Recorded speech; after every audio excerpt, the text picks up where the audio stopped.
Ay benim ne mi? Pelvan adım mı? Dinle batış. Ha. Yine bir pelvan orta çıktı. Ondan Benim birinin tutağını götürüp aylap şuur aylap bunun zıngıp koyuverdi mi? be. Ondan Yine bir sıktı.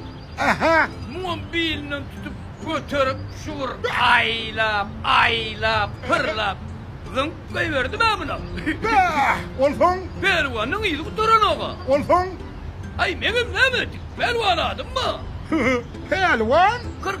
pelvan nedir ricam puttiş? ne ettin? Munomur aylap dadır koyuverdim ha.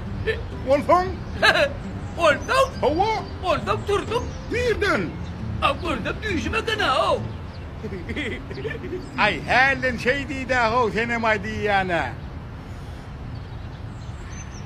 Olup mu doğdu? Bal yağlı olup dur.